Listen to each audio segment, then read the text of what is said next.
Olá, meus queridos, graça e paz. Hoje eu gostaria de trazer a vocês uma reflexão muito importante e totalmente pertinente para a época em que nós vivemos. Hoje nós encontramos vários modelos e vários tipos de Jesus por aí. Nós temos pessoas, por exemplo, que acreditam que Jesus é aquele cara hippie, paz e amor, sossegado e tranquilo, que não incomoda ninguém, não enche o saco de ninguém, ele deixa a pessoa pecar à vontade, o importante é ela ser feliz. Nós temos outros tipos de Jesus, como o muçulmano crê, o islamismo ensina, que é o Jesus profeta. Ele é um homem, né? Ele veio, porém a morte dele foi forjada, não foi uma morte real.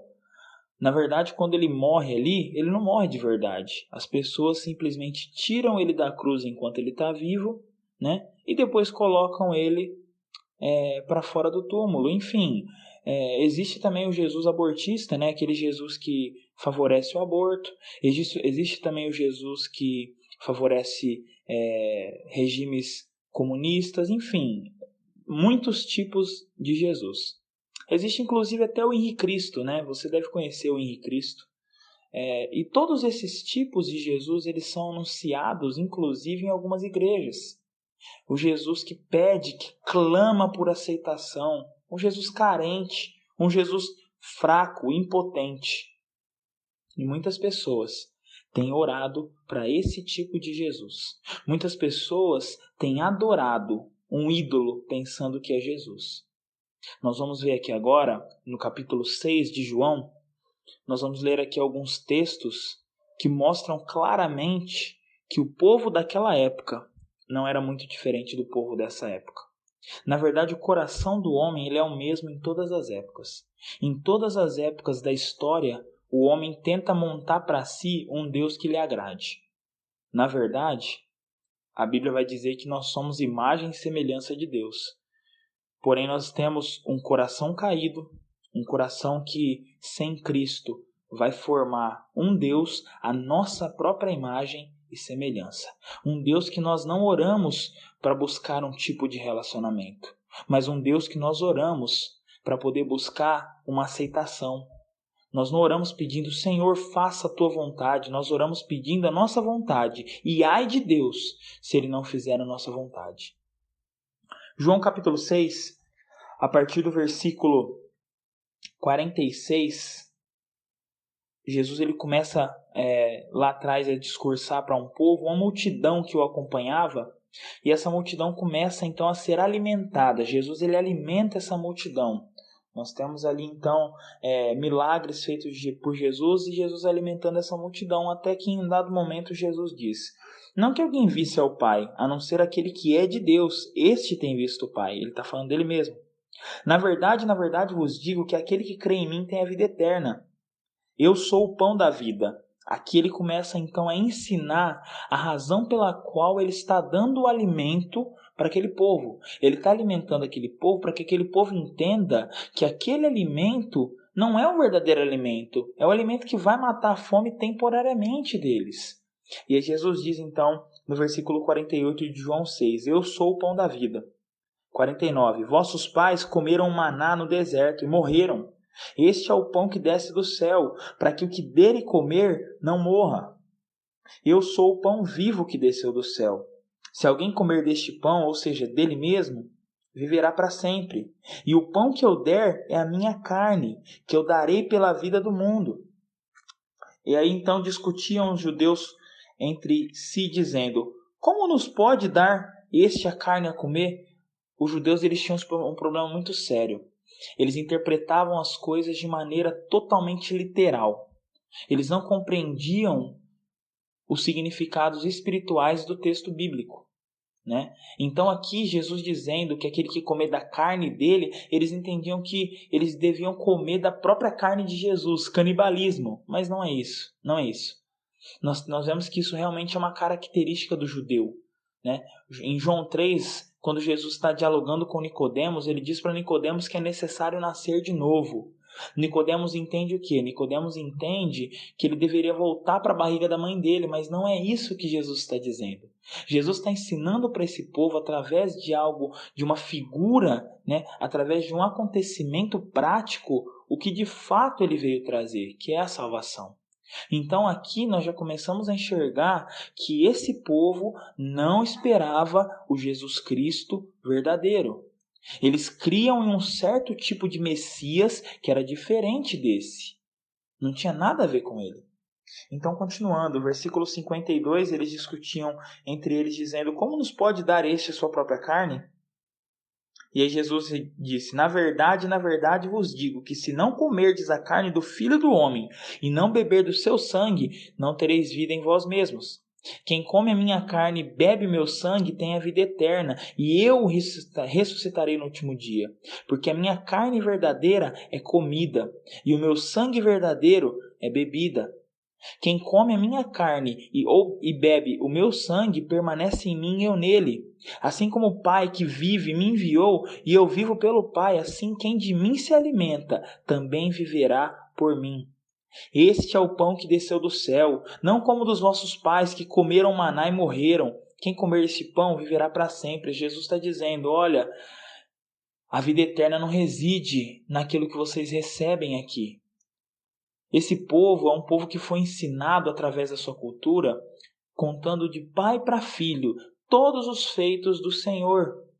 Então esse povo ouviu a história de quando Deus libertou aquele povo do Egito. E aí do Egito eles foram para o deserto. E aí no deserto Deus os alimentou com maná. O maná que veio do céu. Um alimento dado sobrenaturalmente por Deus. E aí nós temos esse povo aqui ouvindo de Jesus. Sabe aquele alimento? Eles alimentaram seus pais, só que eles morreram. Não é o alimento eterno.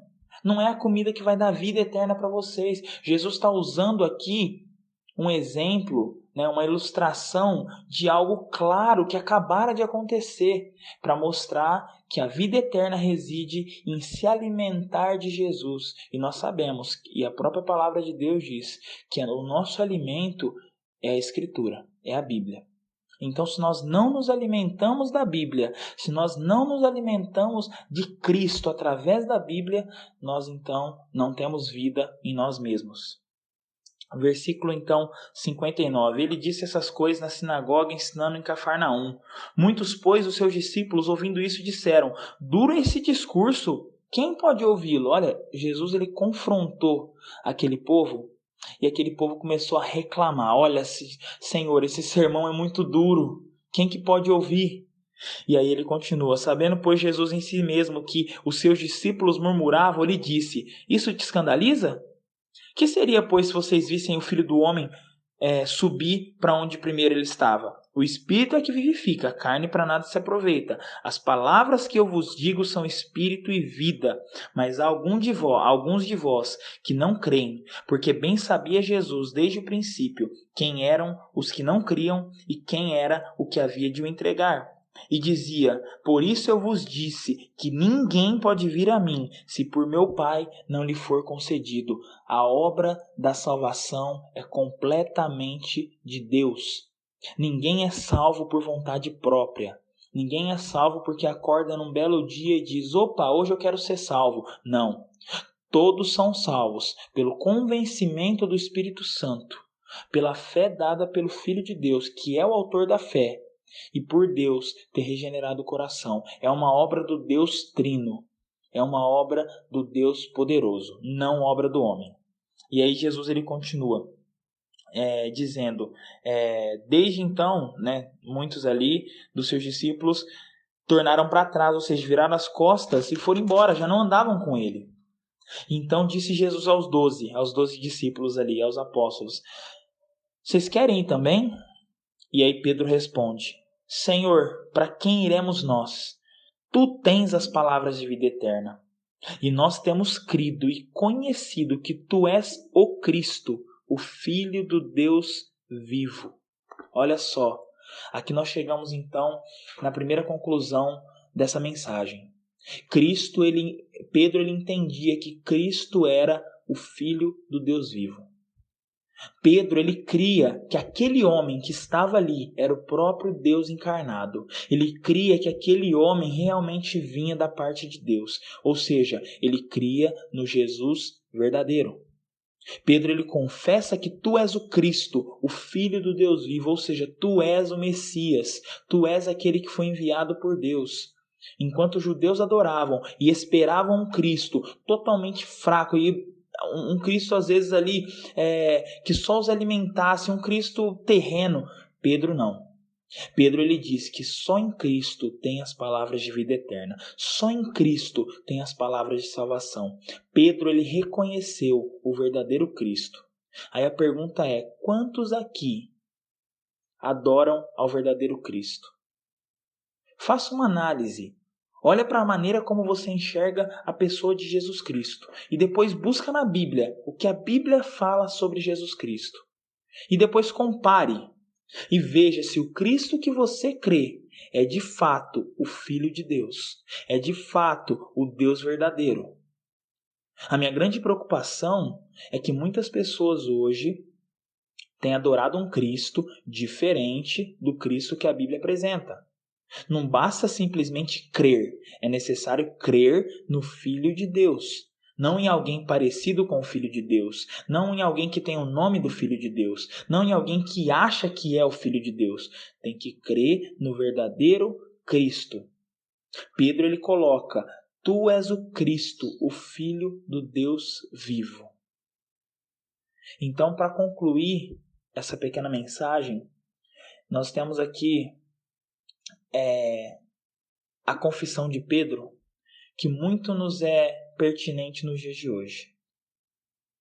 Ouça as mensagens que têm sido pregadas em algumas igrejas. Ouça as mensagens que são compartilhadas em alguns grupos. As pessoas colocam Cristo como alguém diferente desse Cristo aqui. Elas colocam um Jesus que está implorando para que você o aceite. Um Jesus que está clamando por necessidade, ele precisa de você. Mas esse não é o Cristo de Pedro. Esse não é o Cristo da Bíblia. Esse não é o Cristo, Filho de Deus. O Cristo, Filho de Deus, é aquele que alimenta todo aquele que nele crê. E esse que nele crê não perece jamais.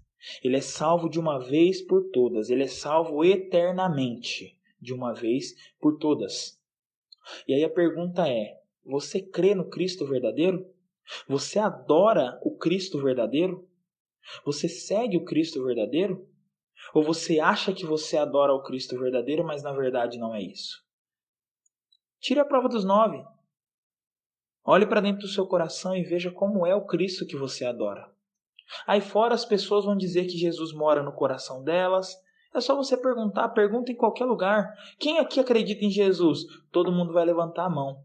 Mas quando você começa a interrogar as pessoas e a perguntar como é o Cristo que elas acreditam, como é o Jesus que elas acreditam, cada uma vai dizer o Jesus diferente um do outro. Você vai chegar à conclusão que são mais de 10 tipos de Jesus diferentes. A pergunta é: você crê no Cristo verdadeiro? Você crê que o Cristo verdadeiro é esse apresentado agora pela Escritura em João 6? Eu espero que sim. Meu desejo é que o Senhor abençoe, que o Deus conceda a você o arrependimento, para que você, pela fé, creia no Cristo verdadeiro. Porque se não crer no Cristo verdadeiro, a Bíblia vai dizer lá em João 3,36, que sobre você permanece a ira de Deus. Que o Senhor te guarde, que o Senhor te abençoe e que a partir dessa reflexão você possa ter pelo menos entendido que só há um Cristo. E longe desse Cristo não há salvação. Mas perto dele há salvação, a vida eterna, a graça, a verdadeira alegria. Uma alegria que independe das situações desse mundo. Um abraço, Clinton Ramachotti.